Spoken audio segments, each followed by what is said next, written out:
Сәлем досым, сенімен сәлем кино. Арнаға жазылып лайк немесе дизлайк басуды ұмытпа. Бұл мен үшін өте маңызды. Кино басталмас бұрын саған айтарым бар. Менің каналымның ешқандай тәрбиелік мән мағынасы жоқ. Бірақ та ұятсыз киноларға шоу жасалмауын барынша қадағалаймын. Әзіл немесе анайы сөздер сенің немесе жақыныңның өміріне нұқсан келтіретін болса, бұл видеоны өшіруіңді өтінемін. Ал менімен қалған бригадамен бірге кино шоуымызды бастайық.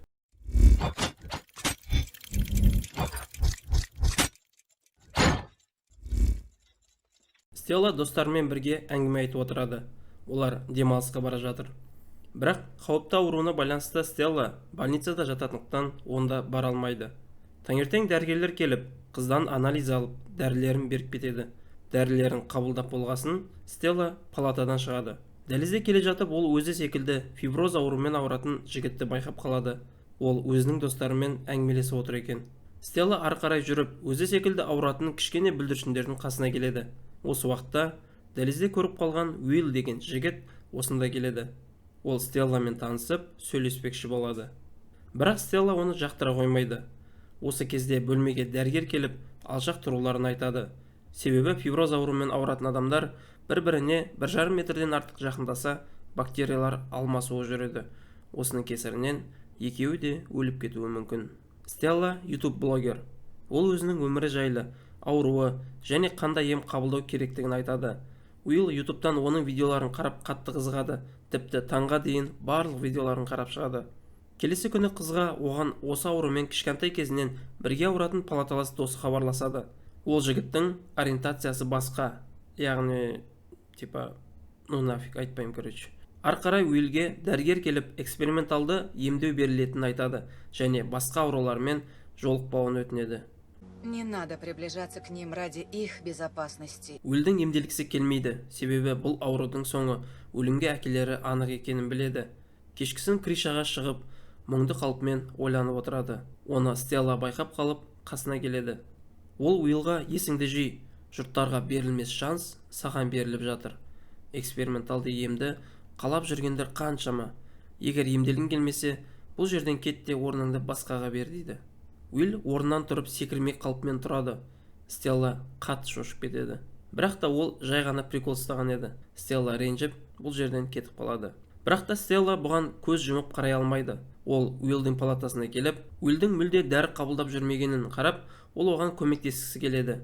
Я понимаю, у тебя комплекс супергероя, который должен спасти мир, но меня не впутывай в это. Сәлден кейін Уилл есін жиып қыздан кешірім сұрайды және де емделуге келіседі. Бірақ оның қарымтасына сенің суретіңді салғым келеді дейді. Басында Стелла қарсы болғанымен, сосын келіспеске амалы болмады. Уилл палатасына қайтып келе жатқанда Томды кездестіреді. Ол Томнан Стелламен араларында не бар дейді. Ал Том болса, Просто она не он.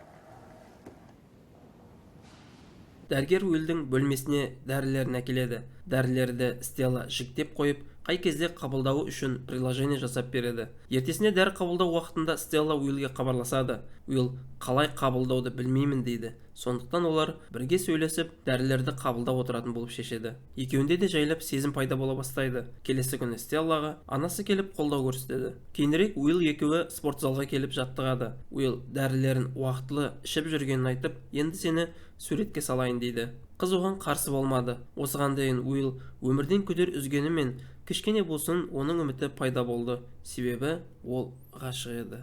Суретті салып болғасын Стелланың бөлмесіне әкеліп тастады. Стелла ашып қараса, қыздың айқайлаған бейнесі екен. Оны көріп ол әбден мәз болып Уиллға хабарласты.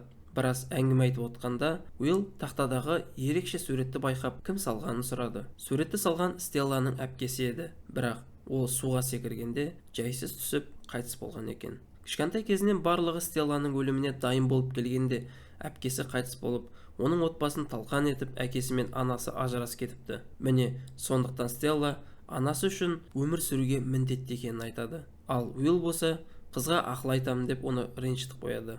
Қызды Том келіп жұбатады. Хочешь мороженого? Келесі күні дәрігер Стелланы қарап, жарасы іріңдеп кеткенін айтады. Сондықтан операция жасауы міндетті. Көңіл күйі болмай бөлмеде жатқанында Уилл тағы да сурет жібереді. Ашып қараса, жігіт кешірім сұраған екен. Оның кешірімін Стелла қабылдады. Келесі күні операцияға кірер кезінде Уилл оның көңіл күйін көтеру үшін қасына келді. Ол әпкесіне айтатын өлеңін айтып Стелланы мәз қылды. До чертиков люблю, я песенку пою, песенку. Уилл бөлмеден шыққан кезінде оны медсестра байқап қалады. Уилл қыздың көңіл күйін көтеру үшін ғана қасына барғанын айтады. Бірақ медсестра оған осыған дейін осы аурумен ауыратын екі жұп болғанын айтады. Осылай бір-біріне жақындаған кесірінен екеуі де қайтыс болады. В мою смену умерли. Я больше не допущу этого, тебе понятно? Стелланың операциясы сәтті шығады. Ол көзін ашқанда қасында сыйлық тұр екен. Бұл кезде Уилл ауру жайлы мақала оқып отырған еді, және де енді Стеллаға оның қамы үшін жақындамайтын болып шешім қабылдайды. Стелла қатты қайғырады. Ол жігіттің бөлмесіне келіп есікті ашуын өтінеді, бірақ Уилл қарсы болады. Стелла, нет. Екеуі де не істерлерін білмей қайғырумен жүреді, себебі екеуі бірін-бірі қатты ұнатып қалған еді.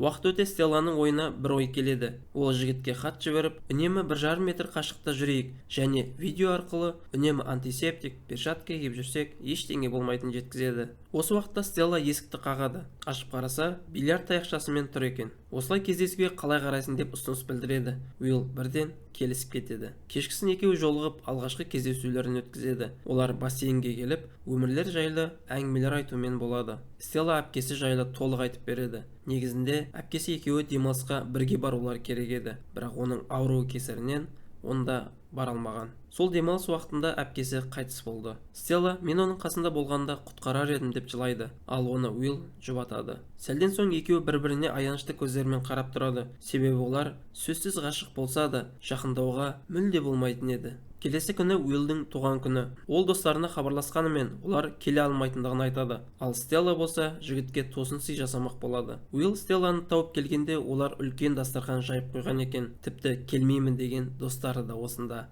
Осылай той-тойлап отырғанда медсестра келіп қалады. Шынында оларға бірге отыруға болмайтын еді. Осылайша бәрін тарқатып жібереді. Келесі күні Том талып құлайды. Оған дәрігерлер барын салып көмектесумен әлек болады. Ал бұның бәрін Стелла байқап тұрған еді. Иә, Том қайтыс болды. Стелла қатты қайғырды. Тіпті жұбатқысы келген Уиллді бөлмесінен қуып шықты. Кешкісін Стелла далаға шығады. Уиллдің қасына келіп, Хочу посмотреть на огоньки. До них же километра 3. бірақ оларға ұзақ жерге баруға болмайтын еді, себебі олардың өкпелері бұған шыдамай қалуы әбден мүмкін. Бірақ тағы да жақыннан айырылған Стеллаға енді ештеңе де қызық емес. Ол Уиллдің қолынан ұстап бірге серуендеп кетеді. Осы уақытта Стелланың өкпесін ауыстыру үшін донор пайда болады. Ертерек операция бастамаса, ол өкпеде жарамай қалуы мүмкін еді. Медсестра Стелланың бөлмесіне келіп бірдеңе болғанын сезеді. Нет, нет, нет, нет, нет, нет, нет, нет, нет, нет, нет, нет, нет, нет. Ол Стеллаға хабарлама жазып, тезірек келуін өтінеді. Бірақ Стеллаға өмір сүру қызықсыз болып қалған еді. Стелла жігітке жақындап сүйгелі жатқанда, ол оны тоқтатады. Нельзя. Осылай отқанында абайсыздан Стелла мұзға құлап кетеді. Уилл оның қасына бармақ болғанда, мұз жарылып қыз суға батады. Оны судан шығарып алғанда қыз ес-түссіз еді. Оны құтқару үшін амалсыздан жасанды тыныс алғызуға тура келеді. Ол екеуін больницаға әкеліп, енді өкпесін ауыстырғалы жатқанда Стелла қарсы болады. Себебі өкпесін ауыстырғанымен ол өкпе 5 жылға ғана жарамды болатын еді. Бірақ та Уилл оны операция жасауға көндіреді. Ради меня. Осылайша операция сәтті өткесін Уилл оған тосын сый жасайды. Оның шын жүрекпен салған суреттерін қызға тапсырады және амалсыздан екеуінің қоштасуы керектігін жеткізеді. Себебі жігіттің өмір сүруіне де аз уақыт қалған еді. Осылайша қыз жалғыз қалады. Бірақ ол Уиллді ешқашан есінен шығармақ емес. Говорят, что если любишь что-то, ты должен уметь это отпустить. Я думал, что это чушь. Осымен киноның соңы. Достар, кино шоу ұнаған болса, әсерлеріңізді комментарийға жазуды ұмытпаңыздар.